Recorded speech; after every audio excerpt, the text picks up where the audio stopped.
Hello and welcome to the How to Exit podcast. Today I'm here with Carlos Rodriguez Laconi. He is an international entrepreneur with his first exit behind him, and I'm looking forward to hearing your story today.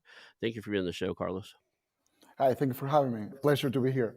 So let's talk about your story. You grew up in Argentina, Yep. and then let's just go. I always joke around like you were born and then you ended up on a show about mergers and acquisitions. How did you end up here? Could you give us your origin story? Tell us about you. So, right out after college, I started a company with a business partner. And where I am from, this is in the north of Argentina, the agriculture is the most dynamic sector. And that's where basically the money is. And like we just wanted to create a company and do stuff like this. So, we started producing soybean, corn, and stuff like that, commodities, and selling. And we were leasing farms from like farmers, but in here they are more like business people that own the piece of land, but like they don't grow it. So we set up a team that was leasing these farms, and then the company was doing well. Then we started following the trend of natural food and organic food. We started producing chia seeds, and that has been our main product. That company is one of the main growers of that product. We started processing that and then exporting to Europe, mainly Netherlands, the UK, Italy, and then we opened up the US markets in East Coast, West Coast, and chia seeds were a big thing. And then we started growing other stuff, also organic certified, like beans and mang beans and citrus and stuff like that.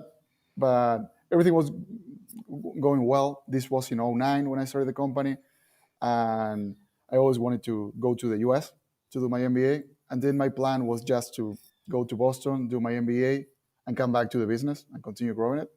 And then at that point, I'm living in South Carolina. It's like the 2020, and ETA was going to me.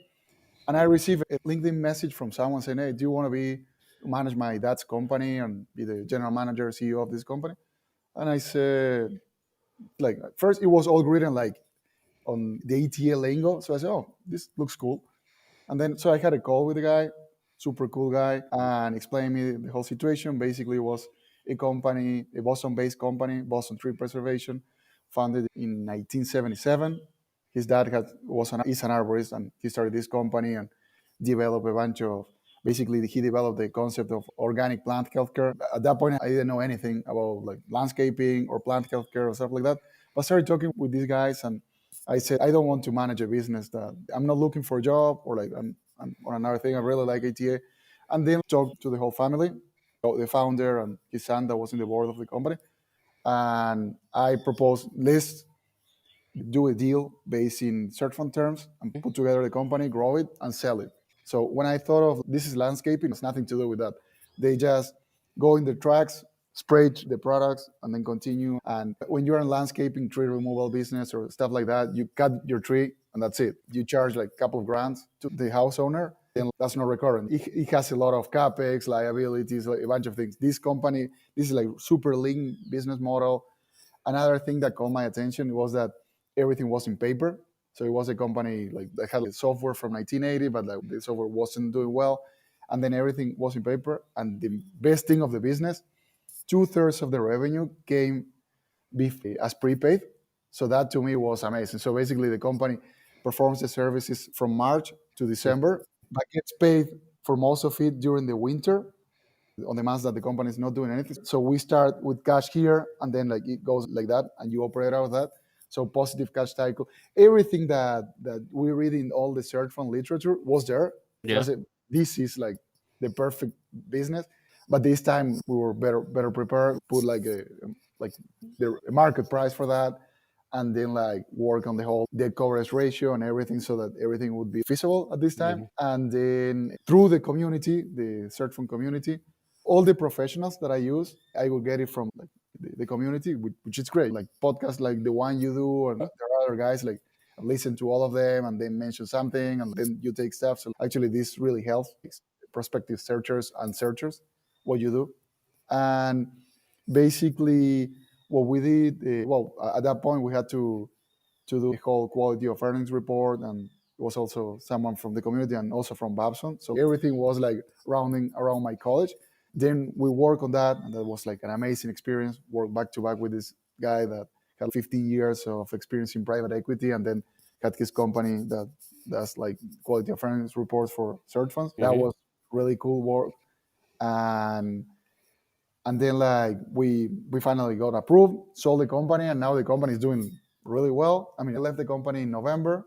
I'm still in contact with the new owner, and like he's about to start the new season, so everything going well there.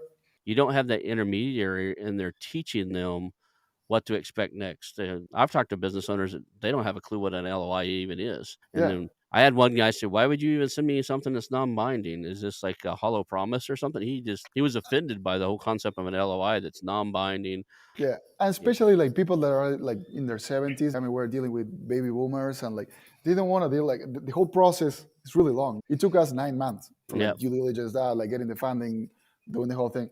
At that point, like the level of uncertainty, and I had that level too. Like say, oh, mhm, is this happening or not? Like, but I can imagine someone that doesn't know the what we are going through. mhm, Obviously, like you can explain, but in their mind, someone is coming with cash and saying, "Okay, here you have it," or we'll just do a set like a earn out or something like that, like for a yeah. part. And but that's what they are used to, not like this whole thing that well, But if you're looking at a software company in the middle of a rural area like yeah. Tulsa, Oklahoma or something, you probably ought to reach out to some of the guys on the national level Yeah, that no, we specialize in doing offer that. So, like, with the account that we had running the Mhm, business was a small local bank where the company is located, and so obviously they knew all the financials, the numbers, how stable it was, and or like growing. They've been like giving small loans for like trucks or stuff like that for multiple years. So in our mind, we thought maybe they know the business, so it's probably easier for them to issue an SBA loan. So we introduced the potential buyer to the bank, and now it was like zero connection. They don't understand the thing, and then mhm, like they went there because we suggested, but then they went to the banks that you mentioned, and that was like a completely different story. They know what they're doing. They've done this multiple times. They know all the lingo and everything, and it's like they follow a script for the process. And that was great. Yeah, and I would have never thought so many businesses like Yeah, that, and like the shrimp industry is huge, like all over the world they eat that, and like they need to do that stuff. So yeah, if you asked me like 3 years ago what is plant healthcare, I'm like no idea. So I live in a house full of trees, never mhm, done anything to the trees, but yeah, because we live in a like next to the mountains, and like never yeah, apply anything, not even water. I mean, it rains, but like when you live in a suburban area mhm, with the construction and everything, the soil, so at the end of the day it's all about the health of the soil, how mhm, healthy it is. There's a lot of documentaries now. Kiss the Ground, one of them. The topic is like mainstream now. So everything is about like how the micro nutrients and like the microbiology within the soil. yeah, So concepts that I had no idea. I mean, we're used to like other stuff, but it's so interesting. And to me, it's like people are willing to pay like I don't know, like $1,000 per year to keep their trees alive in places like that. So that's recurrent. They want to have it, and amazing business.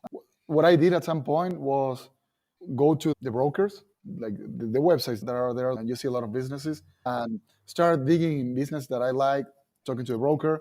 Once you've done that, then try to see competitors like that if they look the same, and learn about a new business, and then eventually, if you really want to do something in that industry, like getting the supply chain of the industry, go to mhm, trade shows.